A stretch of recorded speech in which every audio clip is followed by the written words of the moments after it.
Our next speaker is Cliff Harvey. He's a naturopath and clinical nutritionist, author and speaker in holistic performance nutrition and mind, body, spirit, lifestyle counselling. He teaches people how to give themselves the chemical building blocks of health and how to integrate new patterns of behaviour and actions to achieve their life, health and performance goals. I understand he's been working in the area of low-carb nutrition for over 15 years. So welcome, Cliff. Thanks very much for taking some time out to come and speak to us.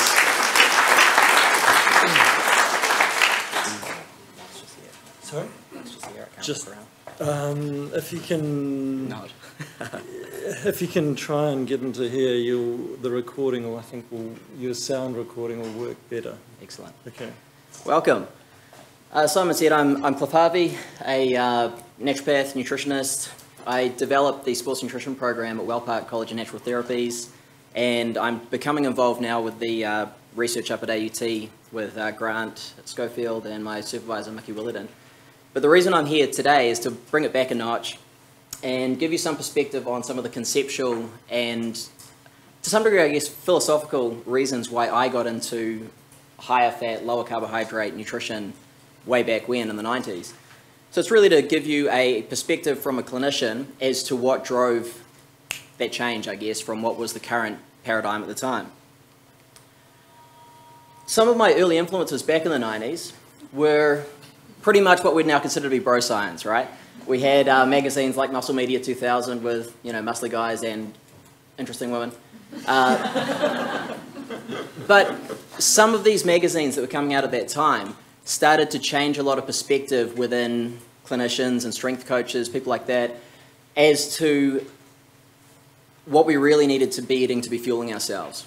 And there was a lot of articles by people we'd now consider to be some of the foremost people in the field, like Dr. Lonnie Lowry and others. And so they really started to promote a different view of nutrition that you weren't necessarily going to get from your university courses at the time. There are, of course, authors like, Atkins, Morita Pascal, and particularly when I began to prescribe ketogenic and higher fat diets back in the 90s, I was very much influenced by a book called Underground Body Opus. Caveat, I haven't looked at the book for well over a decade, so it may be pretty rudimentary in some aspects now, but this was a book that influenced a lot of us to try some of these diets, and it was very progressive, written by a guy who wasn't a scientist at all, but he was, in my opinion, one of the better scientific minds at the time as far as nutrition went. That book influenced people like Lyle McDonald to write the ketogenic diet, and a lot of others that came afterwards, including a lot of academics who then went and looked at some of his theories and began to sort of prove them. So it began for me really back in 1998. Michael Jordan was leading the Chicago Bulls to the second three-peat. Celine Dion was topping the charts with My Heart Will Go On. And there was a little company called Google who had started out this search engine thing, and I think it went on to do a few good things. But at the time, carbs were king. And this is what we were learning. In 1998, I was a student practitioner. I was still studying, and we were taught very much that carbohydrates had primacy, carbohydrates had priority. And we were, of course, taught things like the food pyramid. As you've all seen it. It's been revised somewhat, thank goodness. But at the time, it was very much arbitrarily defined that we would be prescribing to our clients 6 to 11 servings of carbohydrate-rich foods like, these wonderful nutrient-dense foods like breads and bagels and crisps and pretzels to people regardless of what they were doing or what their metabolic state was. So as I was learning and as I was beginning to prescribe diets for people, there was a question that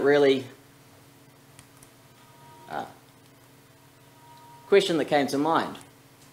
I had an epiphanical moment, and when we were learning about the metabolism of all these various nutrients, the metabolism of the various fuels, the thing that really was preeminent for me was that carbohydrates are fuel, right? It seems pretty simple. We know this. You're saying, okay, Cliff, that's enough. Goodbye. But this was somewhat epiphanical for me because they had been given so much primacy in what we were being taught. But when I looked somewhat objectively at what we were being taught, it seemed pretty clear that protein provides the structure for the body. Protein provides structure, or those amino acids provide structure for neurotransmitters and hormones, and fat does the same, provides structure for those hormones and provides structure for the phospholipid membranes and the structure of the brain, all these types of things. And then carbs, apart from a few minor signaling roles through the body in conjunction with some proteins, pretty much just fuel. They're a high-octane fuel used by various cells, the neurons of the brain and red blood cells and whatnot, but that's pretty much their only role. So the question I asked myself at that time was, why have we been told to eat them in large amounts, irrespective of our activity levels? It just seemed very counterintuitive. Okay, it didn't seem to make any degree of sense. The other thing that became very clear at that time was that we had a paradigm when we looked at fat loss that was pretty much, if we were going to apply these higher carbohydrate, very low fat, and often very low protein prescriptions for nutrition, we had one option when we were encouraging our clients to lose fat, and that was to starve them. Right? It's simple. The whole calories in, calories out thing. I love the paper by Feynman and Fine. A calorie is a violation of the second law of thermodynamics. We won't go into that now. But we had one option, which was to starve them. The problem is, if we starve someone into shape, which is quite difficult to do in some cases, if we starve somebody into shape, to keep them at that body fat level, or to keep them at that lower body weight level, we need to keep them in a permanent state of starvation. It's not very nice. However, there may be another option, and it may be to regulate adipose tissue more effectively, and this is where I really wanted to go in my practice, and this is where things ended up being. If we can change our nutrient partitioning, if we can change where what we're eating is going, that seems to be a much better way to maintain, proper levels of body fat, a healthy, lean shape. And it seemed to be actually quite easy to do, and as we've seen in research since then, when people are eating a diet that is appropriate for their metabolic state, they can eat ad libitum and still get those same results. Doesn't necessarily mean they're eating more, but they don't necessarily want to eat more. So we have two options. We can either starve ourselves, or we can change the way we regulate our adipose tissue. In other words, we can change where we're putting what we're eating. And a lot of that comes down to the key drivers of fat gain, of course. So insulin being one of the main ones. So I began to apply strategies of higher fat, lower carbohydrate eating and getting very good results. And within a year of entering practice, I was working with members of the New Zealand Rugby League team and members of the Auckland Blues and a bunch of other top athletes, and also a cadre of clients who had been given up on by basically everybody. And these were the morbidly obese, the 200 kilo plus club. And with little option outside of doing something that was seen to be somewhat drastic at the time, they would come to me. And we got some fantastic results. One of my clients that I remember very vividly, he came to me at over 200 kilos. He was around 220 kilos. And over about a 2-year period, he was able to get down to under 120 kilos and maintain that. We've since lost contact, unfortunately, but he managed to maintain that weight for a long time afterwards, began to normalize blood lipid profiles, began to normalize all those other things we might look at in terms of optimal health. So we had great case examples of people getting fantastic results, living more optimally, more vitally, more healthily. In spite of that, of course, because I was doing something that was quite interesting, some people think it's quite extreme, I was labelled a quack, and in some cases people even said, well, this guy's going to kill people with what he's doing, in spite of the fact that we were seeing reduced body weights and normalised blood lipid profiles and all the good things we would like to see. But that's okay.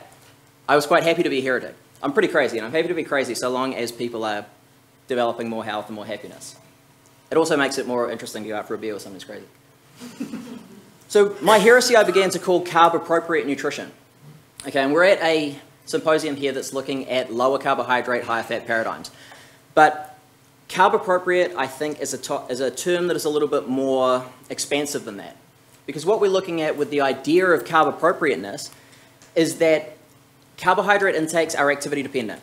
Okay, because if we go back, and I know I'm oversimplifying, but I wanted to bring things back a little bit to something that's practical. Because we know that carbohydrates are a fuel, they're obviously going to be to some degree determined by how active we are. And this was the big issue with what I saw happening previous to getting into practice, was that people were being arbitrarily prescribed a fuel when they didn't need it. Now, the analogy that springs to mind for that is like telling everyone you have to put 3 tanks of gas in your car every day. irrespective of whether you're driving 700 miles or 200 miles or leaving the car in the drive. If you leave the car in the drive and try and put 3 tanks of gas in, it's going to be a lot of spillover, right? And the spillover in the human body is body fat. So this is one of the key things that we need to look at when we're prescribing diets for people, is the level of activity and how that's going to influence those fuels. Because surprisingly, protein won't be as influenced in terms of the great range that you might prescribe. And fat may not be always influenced to the same degree either, although it can be depending on what you're trying to do, particularly if you're trying to get into a ketogenic state. But carbohydrate intakes are also very much metabolically dependent, metabolic state dependent. And what that basically means is we can see a lot of these indicators, and the previous speaker gave an insight into these as well.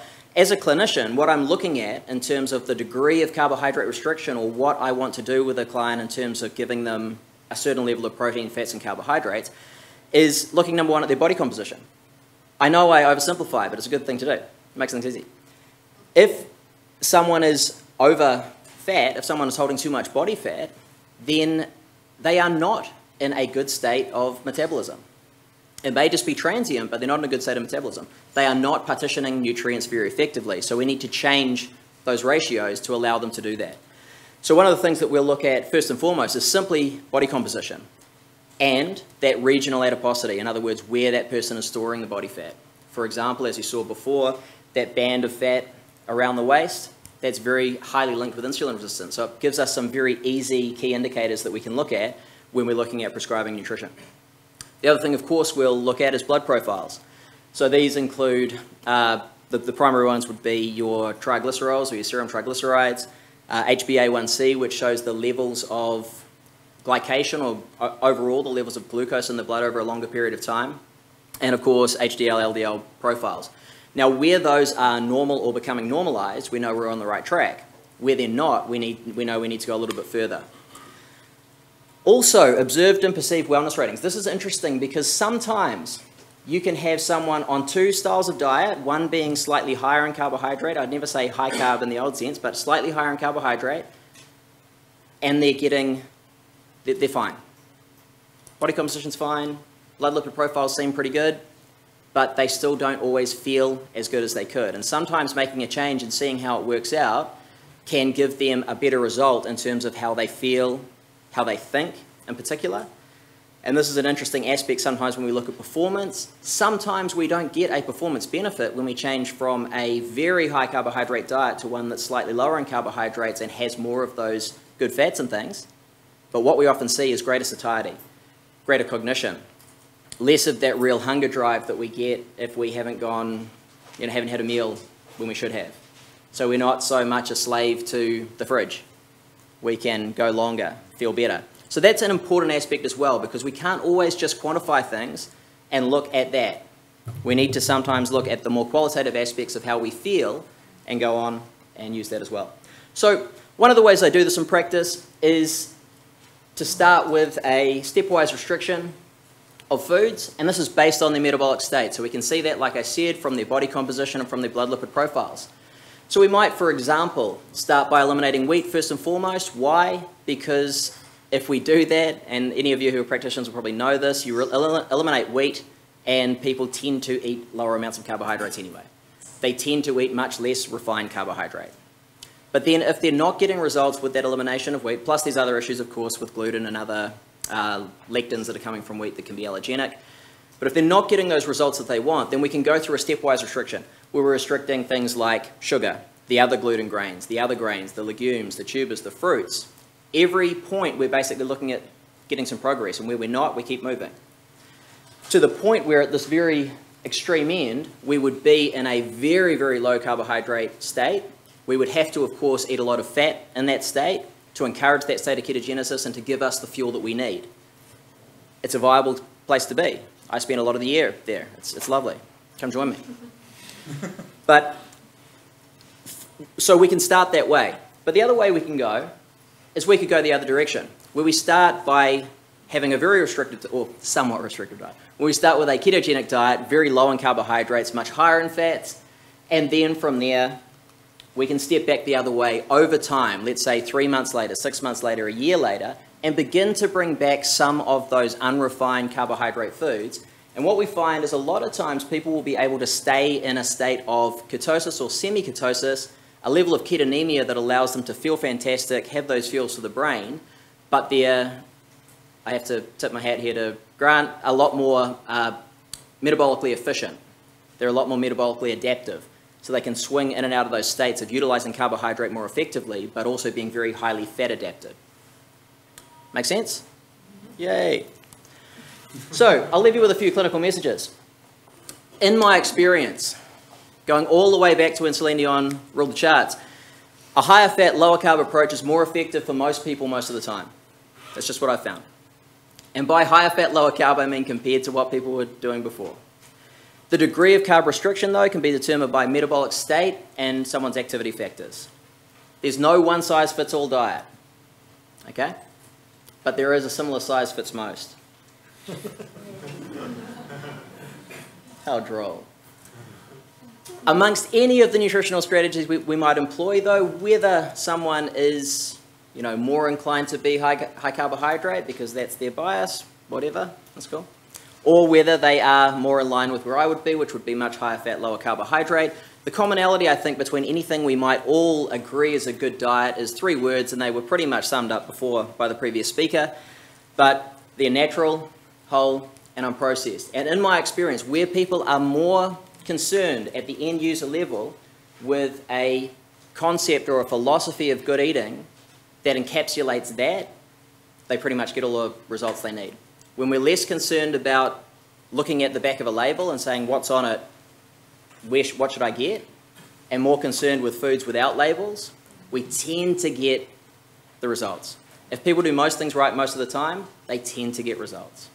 Where they don't, there's a lot of talented practitioners out there who can help to troubleshoot. And that's where someone like myself would thankfully come in. So, I'm Cliff Harvey. Thank you for listening. It's been a pleasure.